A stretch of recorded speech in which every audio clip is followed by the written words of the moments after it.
दर्शक बंधु एणिकी पीएम आवास योजना रे आसी एणिकी गोटे बड़ अपडेट एणिकी महिला मानक मिल पारिबो पीएम आवास रे जो गोटे गोटे घर। दर्शक बंधु जमिति आपण माने जानिछंती पूर्वरु पीएम आवास योजना रे गोटे पुरुष को घर मिलुतला किंतु सरकार को कहबा कथा होची एबे गोटे नुवा अपडेट आनिछंती मोदी सरकार एणिकी राज्य रे जे पीएम आवास योजना रे गोटे घर मिलिबो सेथिरे गोटे महिला ना रे आसी परिबो गोटे घर एबे पुरुषक ना रे आसी परिबो नै। तो दर्शक बंधु ए वीडियो को आपण शेष पर्यंत देखंतु आपण माने जानि परिबे संपूर्ण अपडेट टी कोन रहिछि एथिरे जने महिला को केते पैसा मिल पारिबो बा घर पिछा केते टंका मिल पारिबो ता सहित केबे ठारू एहा लागू होई जिवो ता सहित केउ केउ महिला को एथिरे शामिल करा जिवो संपूर्ण अपडेट टी आज रो वीडियो माध्यम रे म आपण मान को जणैबी। बस वीडियो टी को आपण शेष पर्यंत ही देखिले आपण माने जानि परिबे। आपण को रिक्वेस्ट करबी चैनल रे जदी आपण नुवा आछंती चैनल को सब्सक्राइब करनांती प्लीज हम चैनल को सब्सक्राइब करंतु। सरकार को तरफ रु जहा किछि छोट बड़ अपडेट गुडी को आछी नुवा नुवा न्यूज गुडी को आछुचे आपण माने हम चैनल माध्यम रे प्रत्येक दिन किछि ना किछि वीडियो माध्यम रे मध्यम देखि परिबे।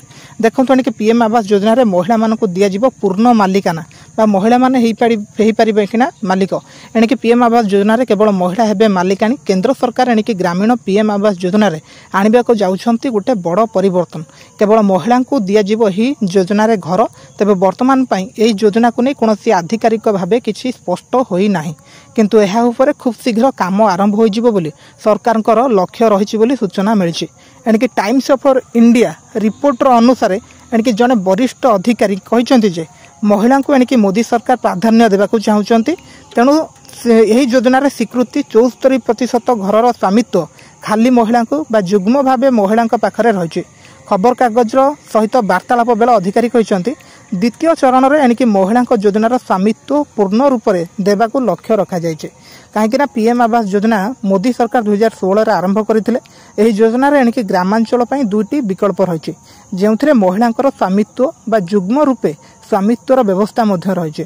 एही योजना रे केवल पुरुषों को ही स्वामित्व देबार व्यवस्था नहीं तेबे आगो को संपूर्ण रूपे केवल महिला को ही घरर मालिकाना देबार व्यवस्था करूछंती एणिकी सरकार।